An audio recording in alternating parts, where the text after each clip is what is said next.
जय हिंद एस्पिरेंट्स। तो हम सॉल्व कर रहे हैं CGL 2024 के लिए प्रीवियस ईयर क्वेश्चंस। और इसके पहले 4 सेट्स हमने सॉल्व किए हैं और ये वाला सेट 5वां है। 17 जुलाई 2023 को ये एग्ज़ाम हुआ था। अलग अलग शिफ्ट के क्वेश्चन पेपर्स को मैं सॉल्व करवा रहा हूँ। तो बेसिकली इसके पहले 4 टेस्ट हमने सॉल्व किए और ये 5वां है। और इंग्लिश का ये टेस्ट है एज़ इट इज़, जैसे कि हम आपको पता है हम सीरीज़ एक चला रहे हैं जिसमें कि इंग्लिश और GS दोनों की सीरीज़ अलग अलग चल रही हैं। ठीक है। एक इम्पॉर्टेंट चीज़ ये कि टेलीग्राम का चैनल का लिंक जो है वो आपको वीडियो के डिस्क्रिप्शन में मिल जाएगा। तो वहाँ से आप टेलीग्राम चैनल ज्वाइन कर सकते हैं। वहाँ पे आपको टाइमली इन्फॉर्मेशन और जो भी PDFs होंगे इम्पॉर्टेंट आपके लिए वो भी वहाँ पे आपको अवेलेबल हो जाएंगे। ठीक है। सो स्टार्ट करते हैं। सबसे पहला क्वेश्चन इस टेस्ट का, एंटोनिम सेलेक्ट करना है। शब्द क्या है? ट्रायम्फ। अच्छा, ट्रायम्फ का मतलब क्या होता है? ट्रायम्फ का मतलब होता है जीत या विक्ट्री। तो इसका उल्टा क्या होगा? Options are defeat, capture, attainment या फिर succeed. Right answer is option A, defeat. तो जीत का उल्टा क्या होता है? हार होता है। It is very simple. Capture का मतलब आपको मालूम है। अटेनमेंट क्या होता है? तो जो आपने शब्द सुना होगा ना, किसी चीज़ को अटेन कर लेना, तो किसी चीज़ को प्राप्त कर लेना, कोई गोल अचीव कर लेना, वो होता है अटेनमेंट। सक्सीड आप सभी जानते ही हैं। नेक्स्ट क्वेश्चन, अगेन हमें एंटोनिम बताना है। शब्द क्या है? अंडरलाइन जो वर्ड होगा उसका एंटोनिम बताना है। तो sentence is Renan feels that the notion of democracy is a farce. देखो, नोशन का क्या मतलब होता है? नोशन का मतलब होता है मन में कोई बात हो या किसी चीज़ की धारणा हो, तो वो धारणा या मन में कोई बात हो उसको नोशन कहते हैं।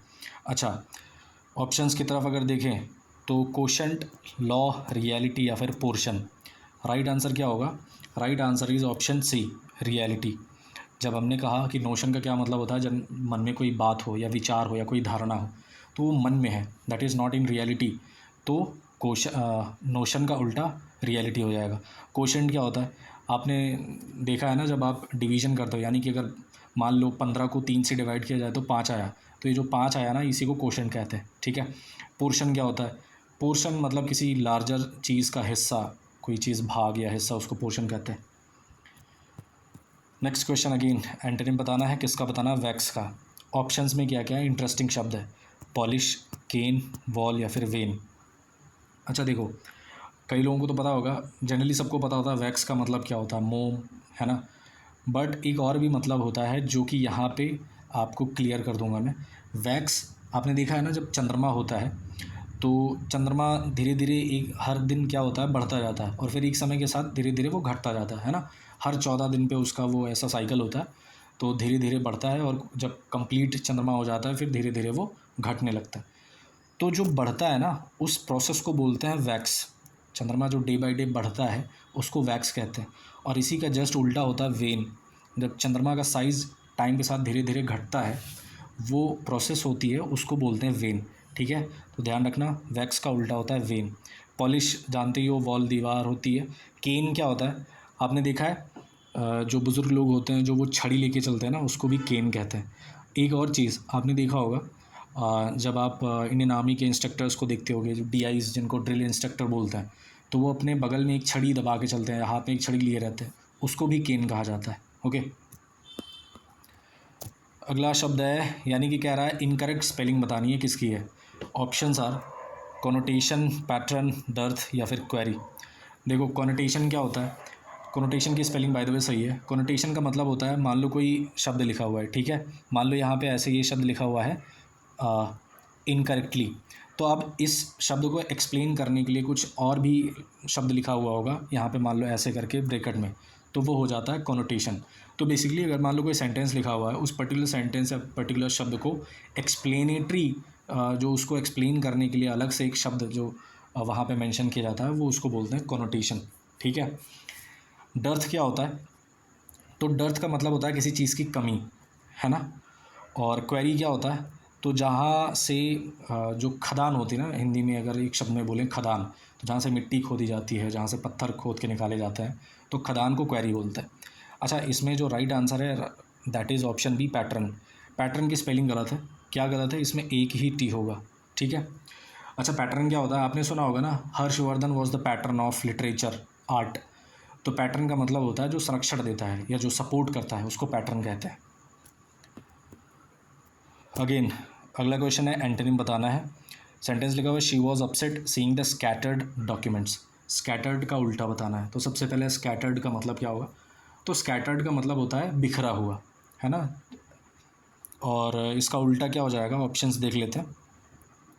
पेरिश्ड, डिसिपेटेड, स्प्रिंकल्ड या फिर गैदर्ड। तो मैंने इसके पहले जब टेस्ट सॉल्व करवाया था आपको बताया था पेरिश का क्या मतलब होता है, मैंने एग्जांपल भी दिया था। वो बुक ट्यूसडेज विद मोरी, जिसमें वो मोरी श्वार्ट्ज जो होते हैं प्रोफेसर, वो बोलते हैं लव ईच अदर और पेरिश। तो पेरिश का मतलब होता है ख़त्म हो जाना या मर जाना। ये तो होगा नहीं। डिसिपेट का क्या मतलब होता है? डिसिपेट का सीधा सा मतलब होता है कोई चीज़ धीरे धीरे कम होते होते ख़त्म हो जाती है। इसको ऐसे याद रख सकते हो जैसे मान लो जब महिलाएं या जो भी हाथ में मेहंदी लगाते हैं तो शुरुआत के समय में वो बहुत गाढ़ी रहती, बट धीरे धीरे क्या होता है वो हल्की होते होते होते होते ख़त्म हो जाती है ना। तो उससे आप याद कर सकते हो डिसिपेशन यहीं से बनता है, डिसिपेट से। स्प्रिंकल क्या होता है? स्प्रिंकल मतलब थोड़ी मात्रा में ऐसे छिटकाना या फिर बिखेरना। जैसे आप टेबल सॉल्ट यूज़ करते हो ना, तो जो छोटी सी डिब्बी होती है जिसमें छेद होते हैं उसको स्प्रिंकलर बोलते हैं। या फिर जब आप देखते हो पौधों में जब पानी दिया जाता है तो जो एक डब्बा होता है जिसमें छेद होते हैं और उन छेद के थ्रू पानी गिरता है उसको भी स्प्रिंकलर कहा जाता है, ठीक है। और इसका जो राइट आंसर एक्चुअली होगा वो होगा गैदर्ड। तो स्कैटर्ड का मतलब बिखरा हुआ और गैदर्ड का मतलब इकट्ठा। हम बोलते हैं ना कि एक असेंबली गैदर हुई, है ना, कुछ लोग गैदर हुए। ओके, नेक्स्ट क्वेश्चन कह रहा है कि ऐसा सेंटेंस बताओ जो कि ग्रामेटिकली करेक्ट है। तो सेंटेंस पढ़ते हैं, the Supriya is the best girl in the class. देखो सब तो ठीक है बट सुप्रिया के पहले दा लगा दिया, दैट्स रॉन्ग। दूसरा ऑप्शन है Supriya is the best girl in the class and that's the right answer. इसमें कोई भी मिस्टेक नहीं है। अगर बेस्ट लगा हुआ है तो सुपरलेटिव डिग्री है और सुपरलेटिव डिग्री के पहले दा लगता है, विच इज़ टोटली राइट। तो राइट आंसर क्या हो जाएगा? बी वाला। और अगर ऑप्शंस में देखेंगे तो right answer is option D. Next question है फिल इन द ब्लैंक्स का क्वेश्चन है, you are the to the throne and should behave in such a manner. तो एक सेंटेंस को पढ़ के एक ऐसा लग रहा है ना कि भाई तुम ये जो राजगद्दी है ना, इस सिंहासन के तुम क्या हो, एक तरीके से इसके इस पे आगे चल के तुम ही बैठोगे, है ना। तो हम उसको क्या बोलते हैं, उसको इंग्लिश में क्या कहा जाता है? ऑप्शंस देख लेते हैं। हेयर, हेयर या फिर हेयर या फिर एयर। इसको जो लिखा हुआ लास्ट में इसको हेयर नहीं पढ़ता है, इसको एयर पढ़ता है। तो right answer is option D, air, ठीक है। तो जैसे मिर्ज़ापुर देखी होगी, है ना। तो मिर्ज़ापुर में गद्दी पे कौन बैठेगा, यानी कि मिर्ज़ापुर में उसका एयर कौन बनेगा? शरद शुक्ला या फिर गुड्डू भैया जो भी हैं। तो आप वहाँ से याद कर सकते हो, एयर जो गद्दी पे बैठने वाला होता है, आगे चल के गद्दी पे जो बैठेगा उसको एयर कहा जाता है। हेयर तो बाल होता है, हेयर का मतलब सुना ही होगा ना, ये तो जनरल सा शब्द है कि कम हेयर गो देयर। अच्छा, ये सी वाले बहुत कम लोग जानते होंगे, शायद में भी जानते हो। हेयर जो रैबिट होता है ना, तो रैबिट सफ़ेद होता है, वाइट होता है। रैबिट की एक प्रजाति होती है जिसको हेयर कहा जाता है, गाँवों में मिलती है। ये सफ़ेद नहीं होते, ये अलग रंग के होते हैं, कोई ब्राउन होगा, कोई ब्लैक होगा, अलग अलग चितकबरे होंगे। तो इसको शुद्ध हिंदी में खरहा कहा जाता है। तो according to the question right answer is option D. Next question, select the option that expresses the given sentence in active voice. तो पैसिव वॉइस में लिखा हुआ है, एक्टिव वॉइस में क्या होगा इसका? सेंटेंस है pudding had already been prepared by her. तो बाय हर यानी कि स्टार्टिंग किससे होगी? शी से होगी, ठीक है। तो हैड है, इट मीन्स कि पास्ट परफेक्ट का केस है। तो जो एक्टिव बनेगा वो भी पास्ट परफेक्ट का होगा, क्योंकि पास्ट परफेक्ट जब एक्टिव होता है, पैसिव जो बनता है वो भी पास्ट परफेक्ट में ही होता है। बेसिकली एक्टिव पैसिव में क्या केस होता है, जिस सेंटेंस में या जिस टेंस में होता है एक्टिव, पैसिव भी उसी केस का होता है, और पैसिव भी जिस केस का होता है उसी केस का एक्टिव होता है। सो वाइस वर्सा काम करता है ये। Okay, so pudding had already been prepared by her. तो ऑप्शंस क्या है? शी हैज़ ऑलरेडी, हैज़ लग गया जो कि प्रेजेंट का फॉर्म होता है, गलत। दूसरा ऑप्शन है she had already prepared pudding and that's the right answer. यहीं पे आपको देखो हैड मिल जाता है एंड यही जो है राइट आंसर है। बाकी इसमें हैव है, इसमें विल है, इसके लिए दोनों जो ऑप्शंस हैं वो रॉन्ग होते हैं। नेक्स्ट क्वेश्चन है, describe how you will tell your parents. ये देखो अलग तरीके से क्वेश्चन पूछा गया है। Describe how you will tell your parents that Darshan was loved at by all her classmates in active voice. तो हर का यूज़ हुआ है तो दर्शन नहीं, दर्शना कर लो, ठीक है। तो Darshana was laughed at by all her classmates, तो इसको एक्टिव वॉइस में बनाना है, ठीक है। तो सेंटेंस क्या लिखा हुआ है, all her classmates laughed at Darshana, या फिर ऑल हर क्लासमेट्स लाफिंग। देखो ऑलरेडी यहाँ पे मेंशन है लाफ्ड, यानी कि पास्ट का केस है, तो ये तो लाफिंग हो गया, नहीं होगा। Darshana is laughed at all, ये तो गलत है, बिल्कुल रॉन्ग है। फिर all her classmates will been, ये तो फ्यूचर का केस हो गया। एंड इन तीनों को अगर एलिमिनेट करते हो आप, तो option A is the right answer, all her classmates laughed at Darshana. Next question, format बताना ABCD, ठीक है। तो सेंटेंसेस को पढ़ते हैं। Well you can't make me, she said looking back at me. फिर है she went on, well you might try, I responded and she laughed.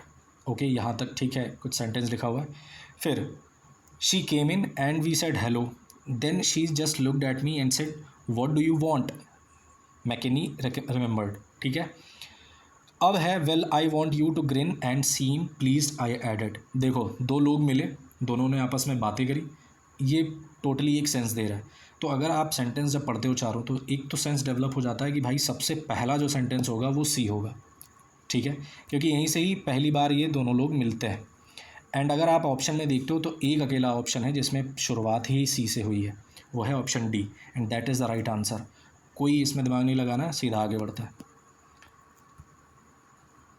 Okay, again हमें वही करना है ना, करेक्ट फॉर्मेट बताना है। After examining these 3 approaches carefully I cross the bridge and examine the Kedarnath pilgrim road for half a mile, एक sentence ये है। फिर there were 3 approaches to the bridge, one from the north, one from the south, and between these 2 a well beaten footpath from the Rudraprayag bazaar. तो देखो इन दोनों sentence को जब आप पढ़ते हो तो इतना तो पता चल गया कि बी के जस्ट बाद में ए आएगा। क्यों? क्योंकि लिखा हुआ है कि देयर वर 3 अप्रोचेस, 3 अप्रोच यहाँ पे मेंशन की गई, और उसके जस्ट बाद में जो सेंटेंस आता है उसमें उन तीनों अप्रोचेस के बारे में बताया गया, ठीक है। तो बी के जस्ट बाद में ए कहाँ आएगा? अगर ऑप्शंस को आप ध्यान से देखते हो, एक अकेला मात्र ऑप्शन है, option D, and that is the right answer. Next question again antonym बताना है। The patient found the doctor to be obtuse and distracted by constant calls on his phone.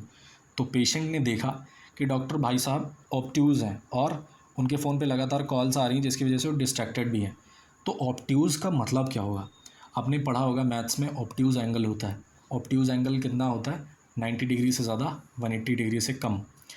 तो एक तो ये इसका मतलब होता है। दूसरा ऑब्ट्यूज़ का मतलब होता है, सीधी सी भाषा में बोलूँ तो मंदबुद्धि, ठीक है। तो मंदबुद्धि का उल्टा क्या होगा? ऑप्शंस आर एस्ट्यूट, ओबीज, बनल या फिर ऑब्सोलीट। तो अगर आपने रेगुलरली वीडियोस को फॉलो किया होगा तो मैंने एस्ट्यूट एक शब्द बताया है। एस्ट्यूट का क्या मतलब होता है? तो जो बहुत समझदार व्यक्ति होता है, जो आसानी से किसी व्यक्ति या सिचुएशन को जज कर लेता है सही तरीके से, उसके लिए एस्ट्यूट का इस्तेमाल किया जाता है, यानी समझदार व्यक्ति है। तो मंदबुद्धि का उल्टा क्या होगा? समझदार, astute, that's the right answer.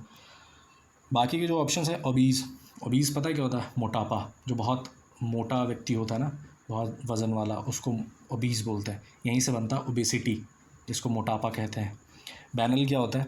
Banal का मतलब होता है something that is not original या फिर इंटरेस्टिंग नहीं है, वो होता है बैनल। ऑब्सोलीट क्या होता है? ऑब्सोलीट का मतलब होता है जो चीज़ अब चलन में नहीं है, पुरानी हो गई है, आउट ऑफ फैशन हो गई, उसको ऑब्सोलीट बोलते हैं, ठीक। ओके, सब्स्टिट्यूशन करना है। सेंटेंस लिखा हुआ है, he was so curious that he rose many question in the meeting. Rose, ठीक है। तो इसमें सब्स्टिट्यूट क्या करोगे? देखो दो वर्ब्स होती हैं, एक होता है रेज, ठीक, और एक होता है राइज। रेज का मतलब क्या होता है? उठाना, और राइज का मतलब होता है उठना, ठीक है। तो क्वेश्चन उठाया जाता है ना, raise the question, and that's the mistake here. यहाँ पे रोज़ क्या है? वो अलग सेंस में हुआ है। जैसे बोलते हैं ना कि we should rise early in the morning, तो हमें सुबह जल्दी उठना चाहिए। यहाँ पे राइज का इस्तेमाल होता है, यहाँ पे रेज का इस्तेमाल नहीं होगा। जब आप अपना हाथ खड़ा करते हो, फॉर एग्जांपल आपने स्कूल में सुना होगा ना कि रेज योर हैंड्स, तो जब हाथ उठाने को कहा जाता है तो वो रेज होता है। तो जब यहाँ पे प्रश्न उठाया जाएगा एंड उसके लिए क्या यूज होगा? That he raised many questions, and that's the right answer, option A, ठीक है। रोज़ अगेन वही यूज़ होता है, राइज का सेकंड फॉर्म है। एंड अराउज्ड, अराउज का क्या मतलब होता है? किसी चीज़ को भड़काना, है ना, बढ़ावा देना। तो वो अराउज होता है। ओके, अगेन फिर से सब्सटीट्यूशन करना है। Carolina opened a savings account to save money for later. तो बाद के लिए उसने अपने एक सेविंग्स अकाउंट खोला ताकि वो पैसा बचा सके। अब इसके लिए एक इडियम का यूज़ होता है। देखना, थोड़ा अलग तरीके से क्वेश्चन पूछा है। Options are for a cold day, for a rainy day, for a sunny day या फिर for a hot day. Right answer is option B, for a rainy day. तो फॉर अ रेनी डे का मतलब जो Carolina है उसने एक savings account खोला और उसने बाद के लिए पैसा बचा के रखा, और ये जो बाद के लिए यूज़ होता है उसको इडियोमेटिक वे में यूज़ करते हैं, फॉर अ रेनी डे। इसको ऐसे याद कर सकते हो, जैसे आपने कहानी सुनी होगी एक जो चींटियों वाली कहानी होती है। तो एक चींटी होती है मतलब, और एक टिड्डा होता है। उसमें क्या होता है, मतलब खूब इंजॉय कर रहा होता है टिड्डा, और चींटियाँ मेहनत करके खाना इकट्ठा कर रही होती है। तो टिड्डा कहता है क्यों इतना मेहनत कर रहे हो, मस्त मौसम है, मौज करो, खाओ पियो, इतना कहाँ फ्यूचर की सोच रही हो।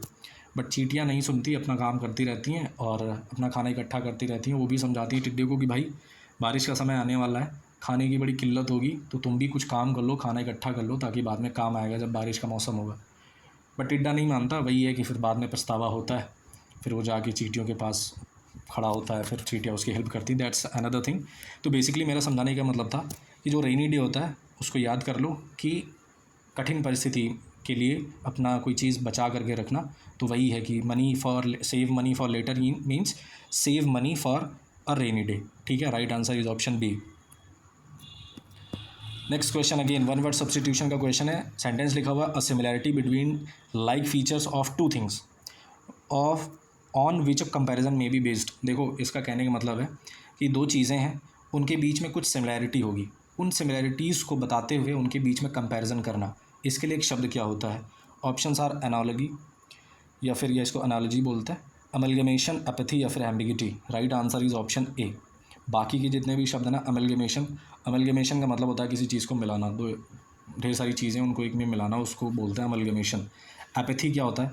एपैथी का मतलब होता है किसी चीज़ की इच्छा ना रखना, इच्छा ना रखना इन द सेंस कि कोई काम करने की अनिच्छा, है ना, तो एपैथी होता है। एम्बिगिटी मैंने इसके पहले भी शब्द में बताया था, एम्बी जिसमें लगा हो उसका कहीं ना कहीं दो से रिलेटेड सेंस होता है, वहीं से ही मैंने आपको शब्द बताया था एम्बीडेक्स्ट्रस, है ना। तो एम्बिगिटी ऐसी चीज़ होती है जिसके दो मतलब हो सकते हैं, पॉसिबल दो मीनिंग्स होते हैं। ठीक, नेक्स्ट क्वेश्चन है question number 16। Do not beat about the bush when you have anything to say. तो कह रहा है भैया अगर कुछ कहना हो ना तो do not beat about the bush. Beat about the bush का क्या मतलब होता है? Right answer is option D, to avoid giving a definite answer और पोजीशन। तो बिना वजह की बातें करना जो होता है उसी को बीट अबाउट द बुश कहते हैं। अच्छा, इसको याद कैसे कर सकते हो? तो ऐसे समझो, बचपन में जब आप खेलते थे ना क्रिकेट, तो गेंद जब झाड़ियों में चली जाती थी तो क्या करते हैं बच्चे, क्या करते हैं, जो भी डंडा हाथ में होता है, जो बैट होता है, इधर उधर झाड़ियों में मारते कहीं तो दिख जाए। बट एक्चुअल में जहाँ पे गेंद होगी अगर वहाँ पे मारे तो गेंद मिल जाएगी। बट बच्चे क्या करते हैं, वो इधर उधर मारते हैं, जहाँ गेंद नहीं होती है वो पूरा एरिया उसको बैट से या डंडे से मार के ढूंढेंगे। इट मीन्स कि जो रियल जगह है जहाँ पे काम होने की चीज़ है वहाँ नहीं, बट इधर उधर की बातें चल रही हैं, इधर उधर का एफर्ट मारा जा रहा है। सो यहाँ से you can remember. Next question, select the incorrectly spelled word. किसकी स्पेलिंग गलत है? ऑप्शंस अगेन, एस्ट्यूट का मतलब अभी मैंने बता ही दिया, एब्सोल्यूट, एब्रप्ट या फिर abundance. Right answer is option D, abundance. यहाँ पे ई नहीं होगा, यहाँ पे यू होगा, ठीक है, ध्यान रखना। एब्यूंडेंस बोलते हैं तो ई की जगह पे यू का इस्तेमाल होगा। एबेंडेंस का क्या मतलब होता है? किसी चीज़ की प्रचुरता, पर्याप्त मात्रा में अगर कोई चीज़ है तो हम कह सकते हैं कि हमारे पास एबेंडेंस में ये चीज़ अवेलेबल है, ठीक है। एस्ट्यूट मैंने बता ही दिया। एब्सोल्यूट का मतलब होता है पूरा। एब्रप्ट क्या होता है? एब्रप्ट का मतलब होता है अचानक से, जैसे हम बोलते हैं ना, शी लाव्ड एब्रप्टली, या फिर ही स्टार्टेड क्राइंग एब्रप्टली, या ही स्टार्टेड शाउटिंग एब्रप्टली, तो सडनली, अचानक से। नेक्स्ट क्वेश्चन है वन वर्ड सब्स्टिट्यूशन।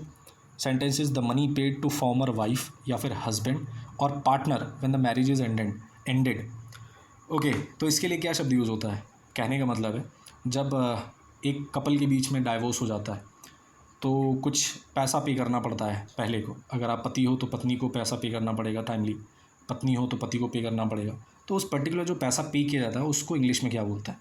यही क्वेश्चन है। आंसर है एलिमनी, कंपनसेशन, रिकम्पेंस या फिर मेंटेनेंस। राइट आंसर, बहुत लोग कंफ्यूज हो गए, कंपनसेशन भी सही लगेगा, रिकम्पेंस भी उसी से मिलता जुलता है, ठीक है, but right answer is option A, alimony. ठीक है, जब दो व्यक्तियों यानी कि जब दो पार्टनर्स के बीच में ऐसा केस होता है तो जो पैसा दिया जाता है दूसरे को उसको एलिमनी बोलते हैं। कंपनसेशन क्या होता है, आपका कोई नुकसान हो गया उसकी भरपाई जब हर्जाना दिया जाता है वो कंपनसेशन होता है। रिकम्पेंस का भी सेम सेंस होता है, वो भी कंपनसेशन से ही बना है। मेंटेनेंस क्या होता है, मेंटेनेंस का मतलब होता है किसी चीज़ के रख रखाव का खर्चा। आजकल लगभग सभी लोग एटीएम यूज़ करते हैं ना, तो आप एटीएम यूज़ करते हो तो हर महीने कुछ ना कुछ पैसा कटता होगा, ऑल्दो सबका नहीं कटता बट कुछ लोगों का कटता है। तो वो किस बात का पैसा कटता है, वो मेंटेनेंस चार्ज करता है। मीन्स आप जो एटीएम यूज़ करते हो ना, एटीएम कार्ड यूज़ करते हो, उस एटीएम कार्ड की सर्विस को आपको प्रोवाइड करने के लिए बैंक क्या लेता है, आपसे मेंटेनेंस चार्ज लेता है। That's called maintenance, means maintain करने का पैसा। अगेन वन वर्ड सब्सटीट्यूशन का क्वेश्चन है, a group of people travelling together in a van. तो एक वैन में एक जो लोगों का ग्रुप होता है जो एक साथ ट्रैवल करते हैं, उनके लिए एक शब्द क्या होता है।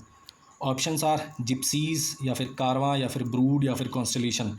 राइट आंसर सबको पता है, सारेगामा कारवां सुना है ना, खैर कारवां होता है। तो कारवां इसमें हिंदी में भी यूज़ किया था ना कि लोगों का कारवां चला, ठीक है, और वहीं से ही इंग्लिश का शब्द बना है कारवां, ठीक है, ध्यान रखिएगा। अच्छा जिप्सी क्या होता है, जो खाना बदोश होते हैं, जो घुमंतु होते हैं, उनको जिप्सी बोलते हैं, ठीक है। ब्रूड क्या होता है, ब्रूड का दो मतलब होता है। पहला मतलब होता है किसी बात पर जब कोई सोच विचार करके बहुत परेशान हो जाता है ना, तो उस प्रोसेस को, मतलब कोई चीज़ इतना ज़्यादा सोच लो कि परेशान हो जाओ, उस पर्टिकुलर वर्क के लिए, उस पर्टिकुलर एक्टिविटी के लिए ब्रूड का इस्तेमाल किया जाता है, एक वर्ब होती है। दूसरा वो भी वर्ब होती है, तो जब आप देखोगे मुर्गी या कोई भी चिड़िया अपना जो उसका अंडा होता है उसके ऊपर बैठती है, उसको जब सेती है ना, उसको जब पालती है, तो जो अंडे सेना होता है उसी को इंग्लिश में ब्रूड कहते हैं, ठीक। कॉन्स्टलेशन क्या होता है, तो जो तारों का समूह होता है उसी को कॉन्स्टलेशन कहते हैं। Next question number 20, error find करना है। I think Jeremy will not have save enough money by the time the year ends. तो इस सेंटेंस का मतलब होता है कि ये साल ख़त्म होते होते मुझे लगता है कि जेरेमी अपना अपना पर्याप्त पैसा नहीं बचा पाएगा। देखो ये फ्यूचर परफेक्ट टेंस का केस है, और जब यहाँ पे हैव लगा हुआ है ना, तो इसके बाद में जो वर्ब आएगी वो वर्ब की थर्ड फॉर्म आएगी, एंड दैट्स वाई यहाँ पे option B is the right answer. यहाँ पे सेव नहीं होगा, यहाँ पे होगा सेव्ड, ठीक। अब आते हैं क्वेश्चन नंबर 21 to 25, जल्दी से इसको हम अपना पैराग्राफ पढ़ लेते हैं। तो सबसे पहला, the of birds is one of the most fascinating aspects of the natural world.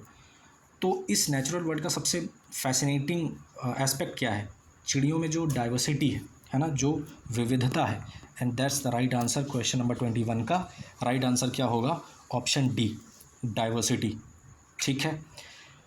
दूसरा, from the soaring flight of eagles to the colourful plumage of parrots, birds have evolved a wide range of to survive and thrive in their environment. तो ये जब जो चीज़ें जो develop हुई हैं पक्षियों में, तो वो क्या चीज़ें हैं जिससे वो सर्वाइव कर पा रहे हैं, तो दूसरे ऑप्शन में क्या आएगा, उनकी स्ट्रेटजीज़, है ना, जिस प्रकार से अपने पंखों को एक ईगल यूज़ करता है, जो बाकी के जानवर होते हैं अपने पंखों का इस्तेमाल करते हैं, अपने कलर का इस्तेमाल करते हैं सर्वाइव करने के लिए, तो उनकी जो स्ट्रेटजीज़ हैं, है ना, दैट्स द राइट आंसर कि birds have evolved a wide range of strategies to survive and thrive in their environment. अब आगे बढ़ते हैं। One of the most remarkable adaptations is the ability of some birds to migrate over vast distances, often crossing oceans and continents to reach their breeding or wintering grounds. However, many species of birds are facing threats to their survival. कई सारे पक्षी हैं जो threats face कर रहे हैं अपने survival को लेकर के, जैसे हैबिटेट लॉस, जहाँ वो रहते हैं वो लॉस हो जा रहा है उनका, यानी उनसे छीना जा रहा है, ठीक है। क्लाइमेट चेंज, फिर अगला क्या होगा, ह्यूमंस क्या करते हैं, यहाँ पे जो बर्ड्स हैं उनके लॉस की बात चल रही है, तो ह्यूमंस क्या करते हैं बर्ड्स के केस में, है ना। तो राइट आंसर क्या होगा ऑप्शन क्वेश्चन नंबर 23 में, तो ह्यूमंस जो बर्ड्स का करते हैं दैट इज़ टोटली एक्सप्लॉयटेशन, ठीक है। सेफ गार्ड तो करते नहीं है, ठीक है। प्रिजर्वेशन भी नहीं सही आंसर है, माइग्रेशन भी सही नहीं आंसर है, क्योंकि यहाँ पे केस चल रहा है उनके लॉस का, है ना, हैबिटेट लॉस की बात की जा रही है, क्लाइमेट चेंज की बात की जा रही है, तो जो ह्यूमंस की तरफ से उनको खतरा है that is exploitation, and that's the right answer question number 23 का। फिर बढ़ते हैं क्वेश्चन नंबर 24 की तरफ, उसके लिए हमें सेंटेंस पूरा पढ़ना पड़ेगा। फिर है, in response conservation efforts have been put in place to protect these birds and their habitats, ठीक है, कंजर्वेशन एफर्ट्स डाले गए इनको प्रोटेक्ट करने के लिए। This might involve creating protected areas है ना, इनका भी क्रिएशन हुआ है, जैसे बर्ड सेंचुरी वगैरह क्रिएट किए जाते हैं। रिस्टोरिंग डिग्रेडेड हैबिटेट्स और reducing the use of pesticides and other harmful chemicals, है ना, केमिकल्स का यूज़ कम किया गया, पेस्टिसाइड्स जो हार्मफुल होते हैं उनका कम किया गया। जैसे एक एग्जांपल बताऊं मैं आपको कि जो डाइक्लोफेनाक होता है ना, जो ज़्यादातर ऑइंटमेंट्स में यूज़ किया जाता है, जो कि जब आपको चोट वगैरह लगती है तो जो मूव या फिर वॉलिनी जो भी XYZ होता है, तो इन ऑइंटमेंट्स में होता है डाइक्लोफेनाक। तो डाइक्लोफेनाक जो है वो किसके लिए वल्नरेबल होता है पता है? सबसे ज़्यादा वो ख़तरनाक होता है वल्चर्स के लिए। और इसीलिए जो डाइक्लोफेनाक के जो मेडिसिन है वो जानवरों के लिए बहुत कम उस पर रोक लगाई गई, ताकि जो उनका कैरकस होता है, यानी कि जब जानवरों की मृत्यु होती है तो जब वो फेंक दिए जाते हैं, वल्चर जो गार्डन होता है, तो वहाँ पे जब गिद्ध उसके मांस को खाते हैं तो उससे गिद्ध की वैसे भी पॉपुलेशन कम हो रही है, ख़त्म हो रहे हैं, तो उनको और प्रॉब्लम ना हो, इस वजह से डाइक्लोफेनाक पर बहुत ज़्यादा रोक लगाई गई थी। ये अभी कुछ समय पहले ही करंट में भी था। ठीक है, आगे बढ़ते हैं। This might involve the pesticides और हार्मफुल केमिकल्स का यूज़ कम करना। फिर another important aspect of bird conservation is population to track changes over time and identify emerging threats. तो अगर बर्ड्स कंजर्वेशन को और भी ज़्यादा मजबूत बनाना है तो उनकी पॉपुलेशन को ट्रैक करने के लिए हमें क्या करना पड़ेगा? हम क्या करेंगे? अगर क्वेश्चन नंबर 24 में देखें तो हम उनकी पॉपुलेशन को क्या कर सकते हैं? नेग्लेक्ट करने से फ़ायदा होगा, या ओवरलुक करने से, फॉरगेट करने से, या फिर मॉनिटर करने से? And that's the right answer, option B, monitoring जो होगी वो उनके लिए हेल्पफुल होगी। फिर लास्ट है क्वेश्चन का, this can be done through citizen science programs और through more intensive efforts led by conservation organisations. Ultimately protecting birds and their habitats is not only important for the birds themselves but also for the broader ecosystems। अच्छा देखा यहाँ पे not only but also का case, तो यहाँ पे not only जो है वो birds के लिए यूज़ हुआ है, और but also भी सेम केस होता है, तो but also for the broader ecosystems they are part of, है ना। तो जो birds हैं उनके लिए तो यूज़फुल है ही, साथ ही साथ जिस इकोसिस्टम में वो रहती हैं उस इकोसिस्टम के हर एक पार्ट को भी वो फ़ायदेमंद साबित होगा। And many benefits these ecosystems provide to humans such as clean air and water and, तो क्या प्रोवाइड करते हैं बर्ड्स? तो अगर क्वेश्चन नंबर 25 में जाएं तो क्या उससे ऑर्डुअस, रिक्रिएशनल, वर्क रिलेटेड या फिर स्ट्रेनस? तो अगर क्वेश्चन को इधर देखते हैं तो अपॉर्चुनिटीज़ है, तो वो कैसी अपॉर्चुनिटीज़ होगी जो ह्यूमन्स को मिलेगी? क्या वो ऑर्डुअस होगी? ऑर्डुअस का मतलब होता है बहुत कठिन। वर्क रिलेटेड, काम संबंधी, या फिर स्ट्रेनस? स्ट्रेनस का मतलब होता है something that requires very much of strength, ठीक है, बहुत ज़्यादा ताकत की ज़रूरत हो। According to the sense and question, right answer is option B, recreational. Recreational का मतलब होता है जो चीज़ आपके फ़न से रिलेटेड हो, मनोरंजन संबंधी। तो दीज वर इंपॉर्टेंट 25 क्वेश्चन जो कि 17 जुलाई 2023 को एक शिफ्ट में पूछे गए थे। आई होप आपको समझ में आया होगा और ये टेस्ट आपको समझ में आया होगा। अगर कुछ भी वैल्यू ऐड हुई हो तो आपको पता है आपको क्या करना है।